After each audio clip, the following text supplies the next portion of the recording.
Bless you. Amen. Are you ready for a word? Amen. I've been fighting off a cold or whatever it is that's been trying to attack me. I fight it early. When I get the least little thing coming at me, I try to do everything I can to let it know it's in the wrong house. Amen. It's like fighting a gnat or a fly. How many of y'all see one gnat or one fly? Y'all fan at him and hit at him to where he let him escape and he put the word out. Don't go in that house because you can't get no rest as a gnat or a fly. That's how I feel about the flu. The flu needs to fly. Amen. Y'all hear me? Amen. Turn with me, if you will, to the Word of God. Hallelujah. Hallelujah. Y'all should have the scriptures. Hallelujah. If you would, get Luke, the 19th chapter, and I want to begin reading at verse 41. And then John, chapter 11, verse 35. And you have it, say amen. It reads, it says, and when he was come near, he beheld the city and wept over it, saying, if thou hadst known, even thou, at least in this thy day, the things which belongeth unto thy peace, but now they are hid from thine eyes. Hallelujah. Verse 35, John chapter 11. It says, Jesus wept. I want to take for a thought today, tears of God. Tears of God. Undoubtedly, we have looked over on the news and we've seen all of the devastation that has taken place in the last week or so. And from what I understand, that there are some people that are still being rescued. There are some people that will never be able to turn back to their life as it were. Their normal is gone. Many of us embrace our normal. How many of you enjoy having things normal in your life? Amen. You like knowing what you're going to do. Some of you already got your monthly planner, or you're already kind of just laid out, and you know tomorrow you plan to do thus and so, and the next day you plan, even if you're doing not normal, it's nothing. That's what you want and plan to do with your life. But in life, there are things that happen. How many of you have ever had something that just happen? Not that you planned it, not that you desired it, and not that you embraced it even after it happened, but needless to say, it happened. I believe that there are things that happen in the earth just because of the course of, if you will, the course of nature. But even when we talk about the course of nature, we cannot forget that the course of nature today and what we call normal is not normal. You say, now that sounds confusing, Pastor. What do you mean that the normal is not normal? Well, we have to go back to the Garden of Eden, to where it would have been normal for man to be in constant relationship and fellowship with God, and there would never have been storms upon the earth. Y'all don't hear me?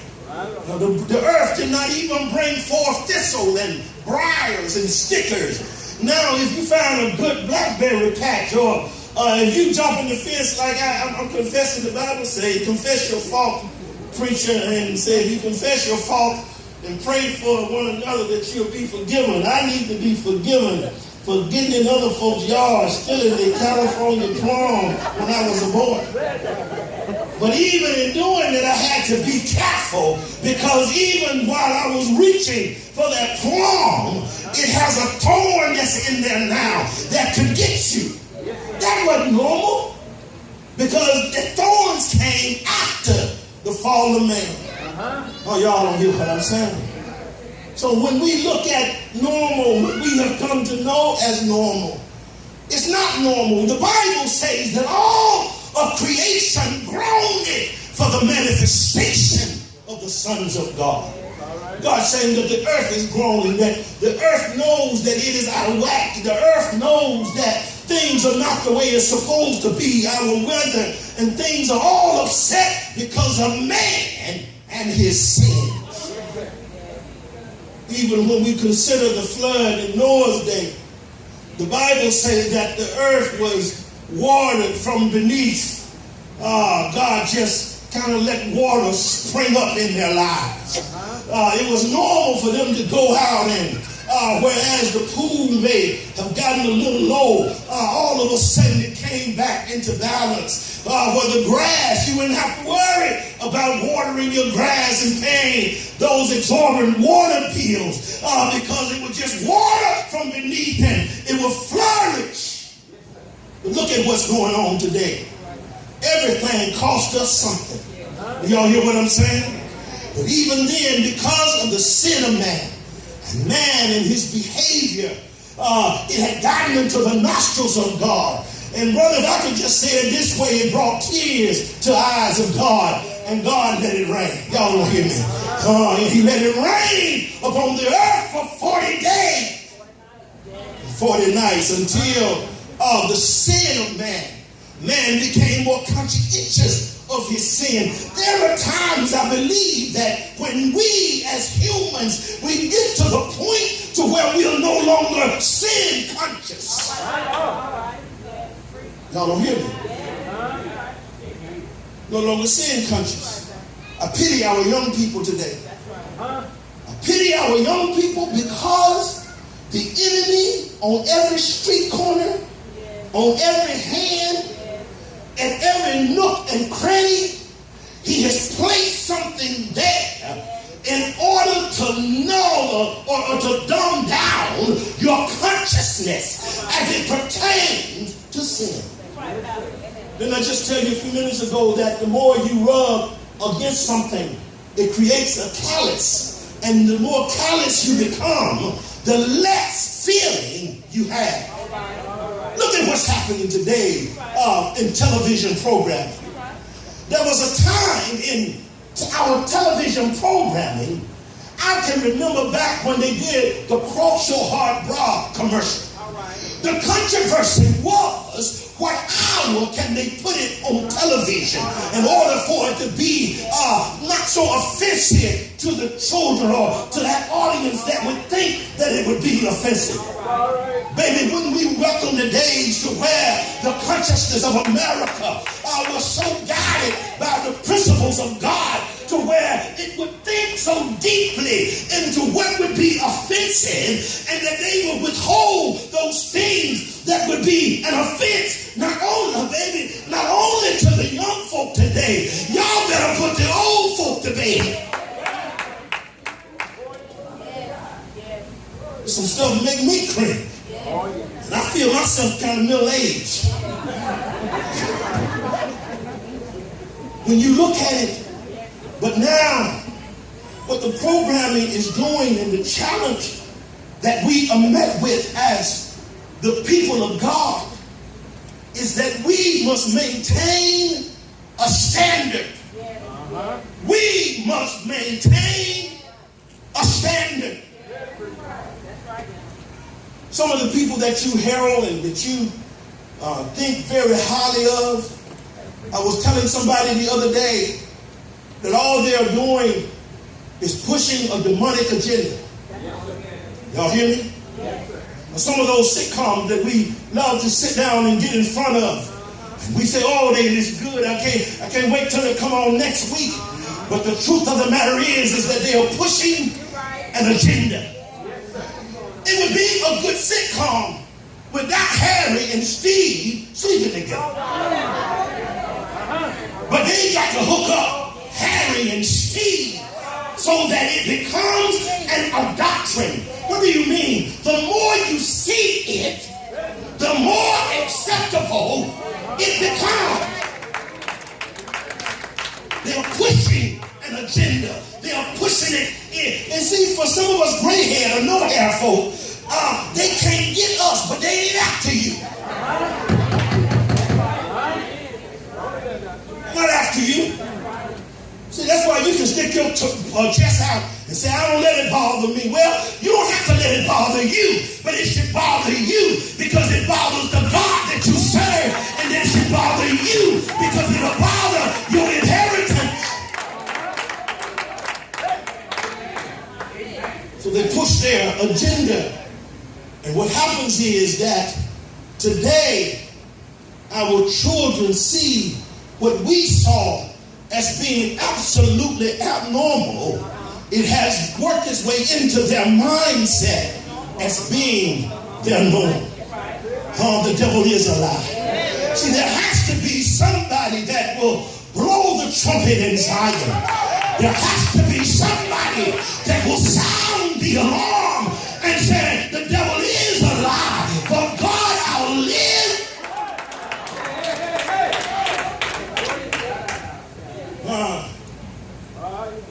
Believe that there are some things that bring tears to the eyes of God. There are two accounts in Scripture where we see that Jesus was recorded as weeping.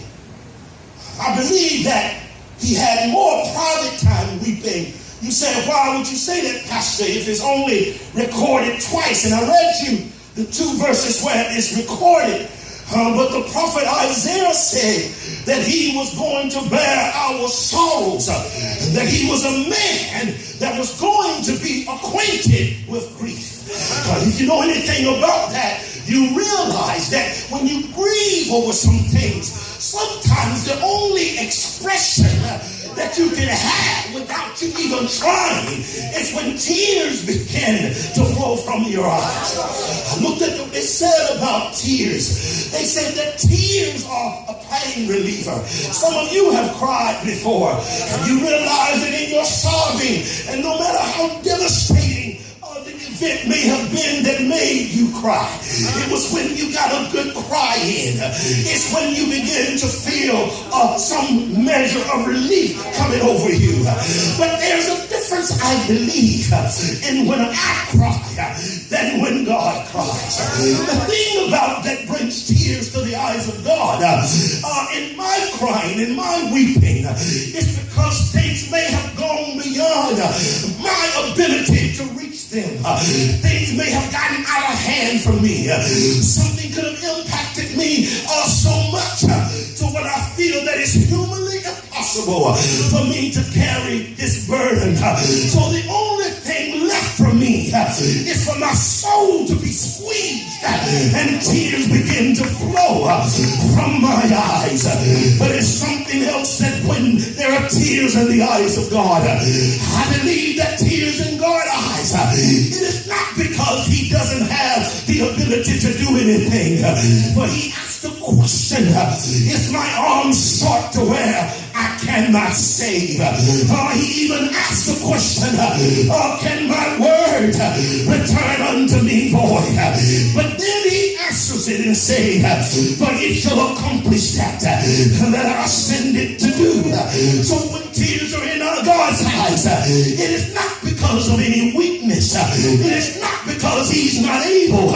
For my Bible tells me that he is able to do exceedingly and abundantly above what I'm able to ask or think. It is not because God is short as it pertains to his word, but he said in his word that he will hasten over it to perform it. Somebody ought to help me in here today. God now.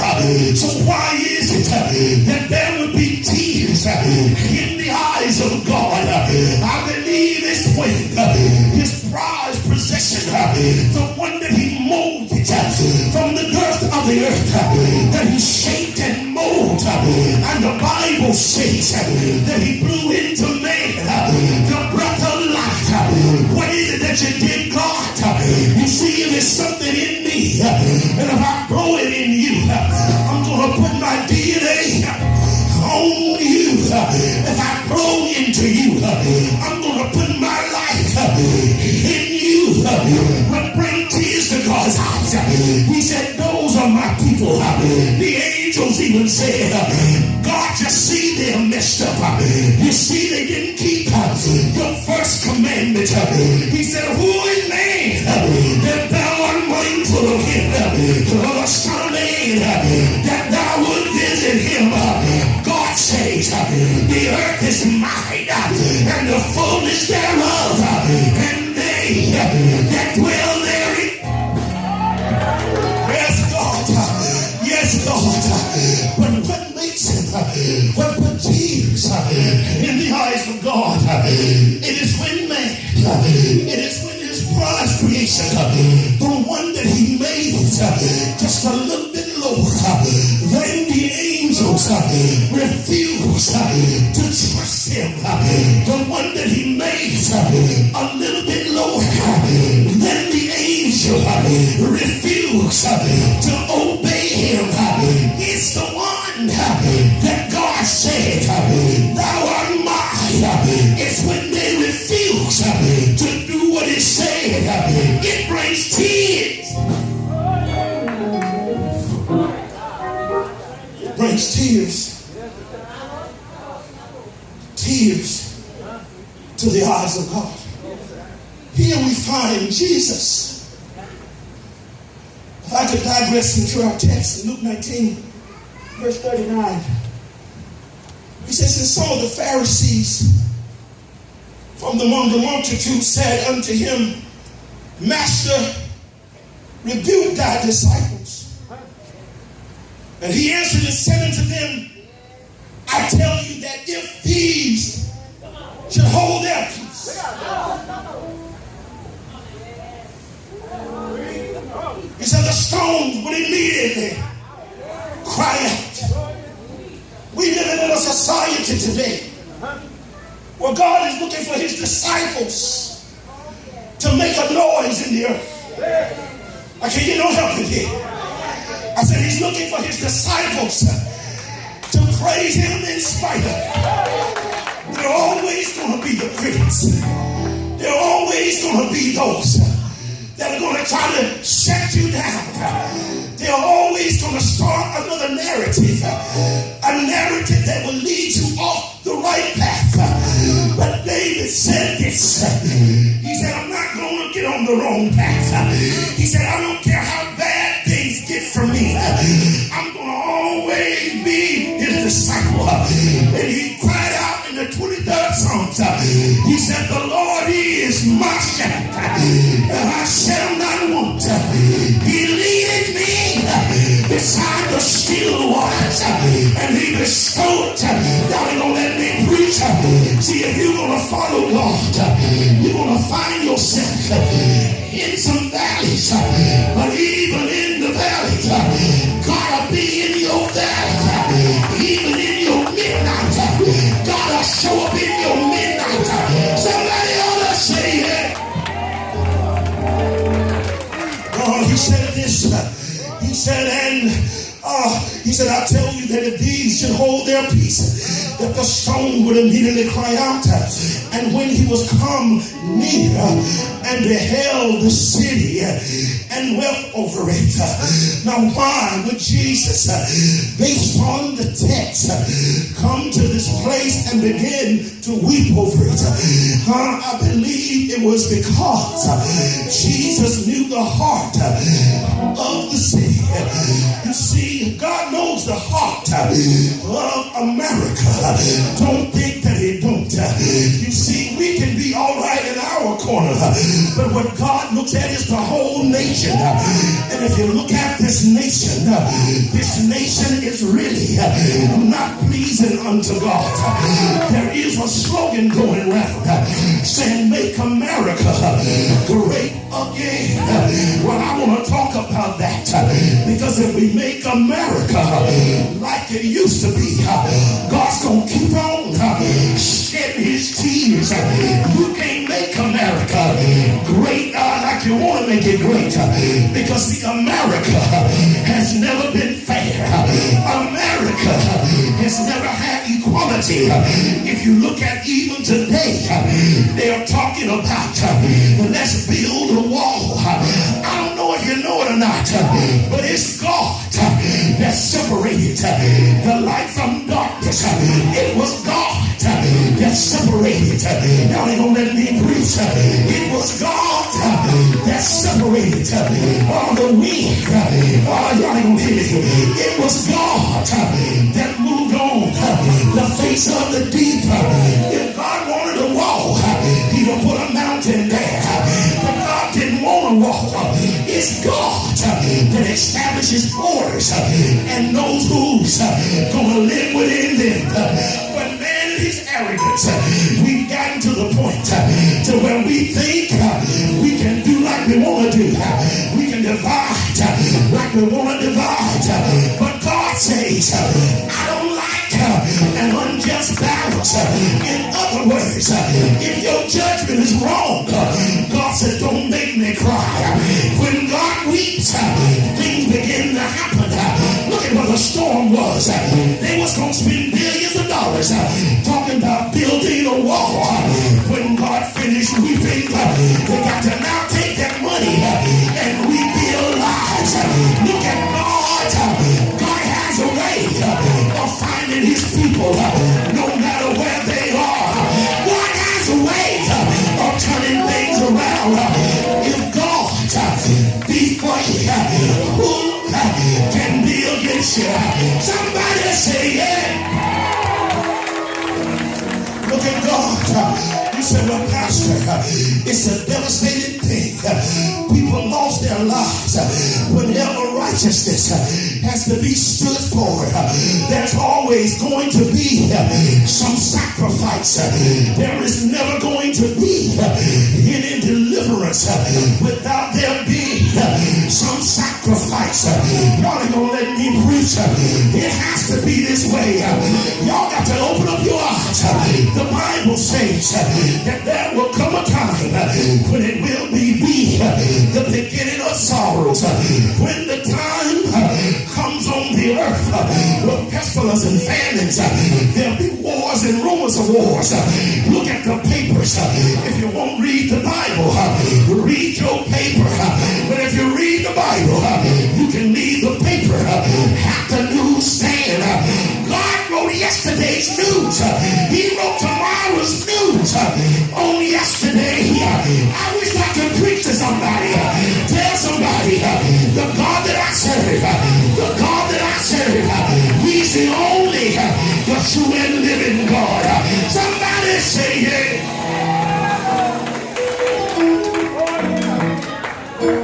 It said that when Jesus, he beheld the city and he wept over it. Yes, sir.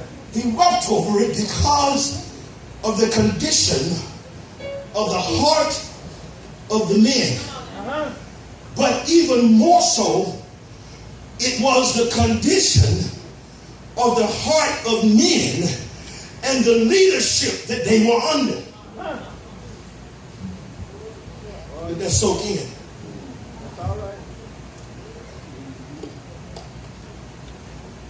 Grew up in the country, as some of y'all know. And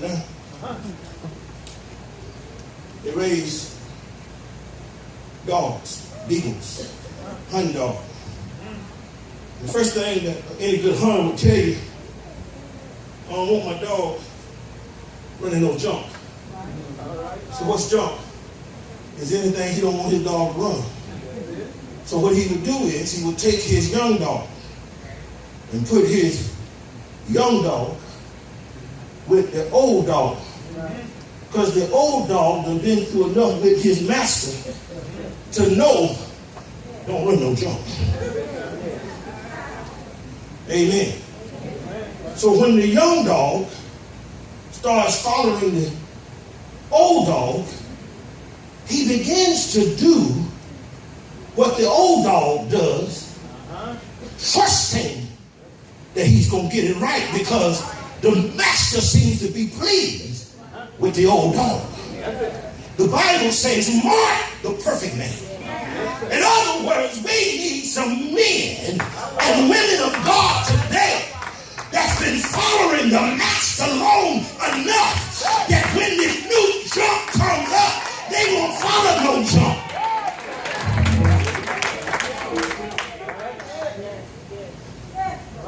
We act like we need a new way to get young folks saved. No, you don't.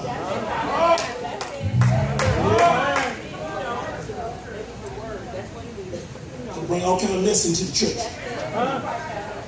We got to do hip hop and let them swag from side to side.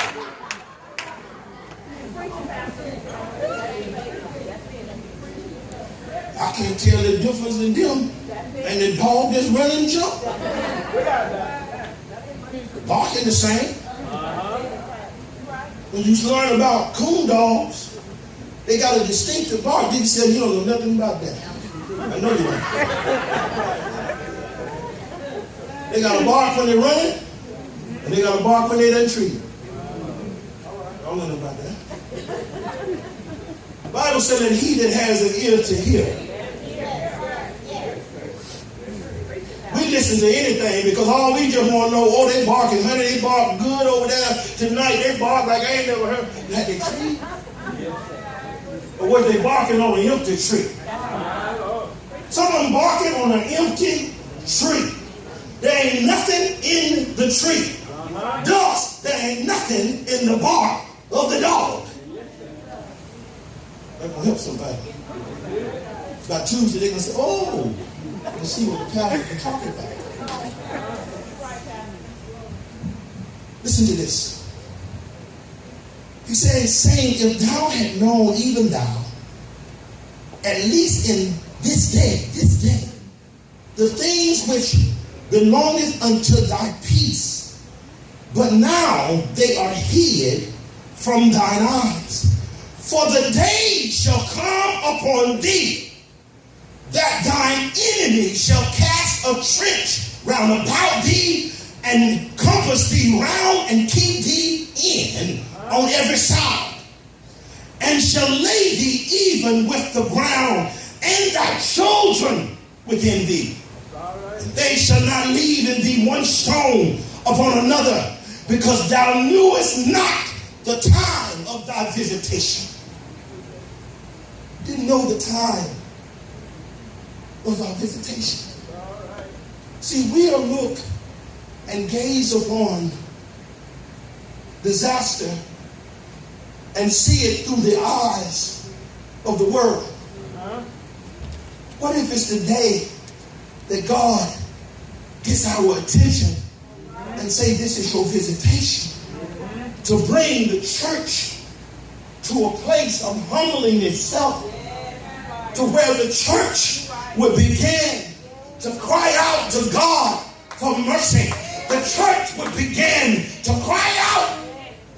Would that not be the day of our visitation? Or will we act as if we can go back in and just rebuild the landscape? But then, I talked about them flies. Now you see what I'm talking about? The devil is a lie. He's going to keep right on. It's going to go down. If you would look at what's transpiring, we did it with Katrina. Put the landscape back. But did we really humble ourselves under the mighty hand of God and pray, seek his face so that he could heal our land? Or did he need to cry again?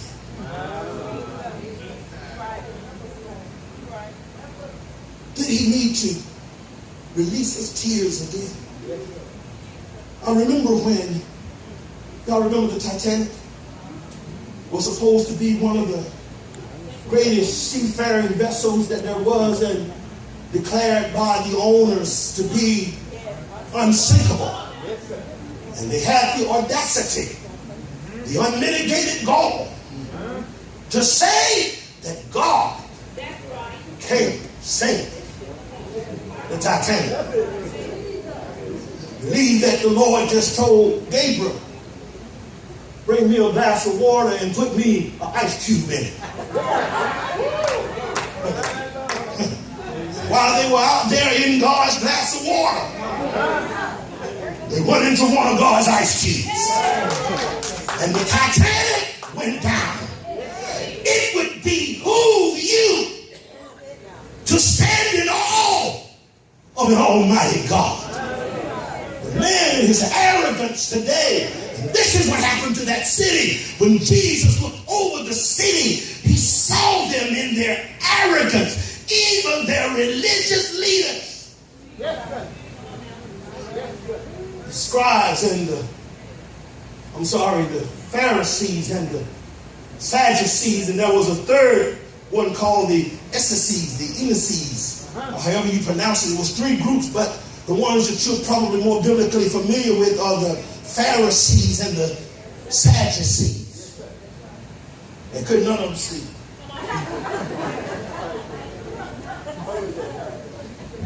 Could none of them see. The Pharisees were your legalistic, self-righteous. They subscribed to the letter of the law. They believed in every minute portion of the law. The Sadducees were your other sect or your other group, and they all had political affiliations. Don't this kind of sound like our parties today? They had political affiliations and they had a large following, but the Sadducees did not believe that there was any angels or resurrection from the dead, that when man dies, he's just done. But they made up the landscape, if you will, or the construct of the political and religious influence as it pertained to the Jews. So therefore, out of their corruptness and foulness, they began to minister to the people of God. They started running junk. I told you that because the old dogs now running junk. So the people are going to run junk. The young was going to run junk. It became popular to be affiliated with one of these groups. You got to watch your affiliation. See, we got to watch, because when I say I'm something, that means that I take on all of the tenets. I take on the philosophy. I take on the doctrine of what I say I am. I'm a Republican. Well, that means that I believe what the Republicans believe. I believe what the... I'm just an American citizen. Because I haven't seen lately in either one of these political parties the righteousness of God.